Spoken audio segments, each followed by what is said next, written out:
افسوسناک واقعہ، جتنا افسوس کیا جائے کم ہے جعفر ایکسپریس والا، لیکن الحمدللہ ہمارے پاک افواج اور سیکیورٹی فورسز کی بروقت کارروائی سے نہ صرف یرغمالیوں کو چھڑا لیا گیا بلکہ انتہائی جانی نقصان ہونے سے اس کو روک لیا گیا۔ آپ کیا سمجھتے ہیں کہ یہ جو بی ایل اے ہے یا بی آر اے ہے یا جتنی بھی اس بینڈ آؤٹ فٹس آ رہی ہیں، ان کو سپورٹ کہاں سے حاصل ہے؟ بھارتی سپورٹ، ان کا میڈیا، مین اسٹریم میڈیا، جس طرح پریس کانفرنس ہو رہی تھی،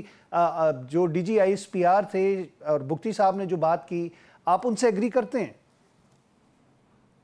بسم اللہ الرحمن الرحیم۔ گزارش یہ ہے کہ میں کئی مرتبہ بلکہ ہمارے سب ساتھی تمام پولیٹیشنز اور ہماری جو پولیٹیکل کمیونٹی کہہ لیجئے اور ہماری انفارمیٹیو ایجنسیز ہیں، ان خدشات کا اظہار کرتے رہے ہیں وقتاً فوقتاً، اور ہمیں تو چاروں طرف سے بدقسمتی سے جو ہمارے قریب کے ممالک ہیں، انڈیا کو لے لیجئے، دوسرے ملکوں کو لے لیجئے، یعنی یو نیم اٹ، وہ انفارچونیٹلی ہماری اس گروتھ سے یا اس سے وہ خوش نہیں ہے، اور ہم ایک اسپیشلی سی پیک۔ آپ کا سی پیک کے خلاف جو سازش ہوئی اور اس پہ ہمارے ایک برادر ملک چائنا کے انجینئرز کو ان کو تنگ کرنا، بلکہ ان پہ وار کرنا، یا تو یہ، اور پھر انفارچونیٹلی سپر پاورز کی طرف انگلیاں اٹھ رہی ہیں لوگوں کی،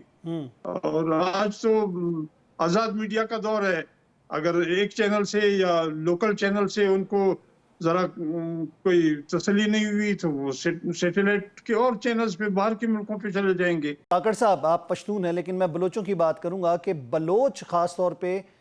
جس طرح وہاں پر ایک مہمان نوازی اور ایک شعار کے حساب سے مشہور ہیں، آپ کو لگتا ہے یہ جو کارروائی ٹرین والی ہوئی ہے، جعفر ایکسپریس ہائی جیکنگ، یہ بلوچوں کا کام ہو سکتا ہے؟ دیکھیے، بات تو گھوم پھر کے پھر وہیں آئے گی کہ آپ کے چاروں طرف جو قوتیں ہیں جن کو آپ کا ملک، آپ کی ترقی، آپ کا ایک مقام ان کو ایک آنکھ نہیں باتا، تو یہ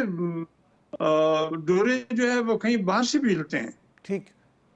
باہر سے جو ہل رہی ہیں، جس کا افغانستان کے حوالے سے، بھارت کے حوالے سے تذکرہ کیا گیا۔ اچھا یہ بتائیے گا کہ جب ہم بات کرتے ہیں کہ خواتین اور بچوں کے احترام اور رمضان کا مہینہ، تو ان کا کوئی دین امان آپ کو لگتا ہے، کوئی سرزمین سے تعلق لگتا ہے ان کا؟ ہمیں تو نہیں لگتا کہ کوئی مسلمان تھے یا پھر کوئی بلوچ تھے، یہ تو لگتا یہ ہے کہ ان کے روپ کے اندر کہیں باہر سے لوگ آئے ہوئے تھے۔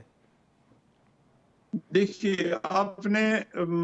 خود ایرانی پاسپورٹ پہ ٹریول کرتے ہوئے بلوچستان کی سرزمین پہ ایک انڈین، ان کا جو نیول آفیسر تھا ان سروس، اس کو پکڑا۔ کلبھوشن کی بات کریں آپ؟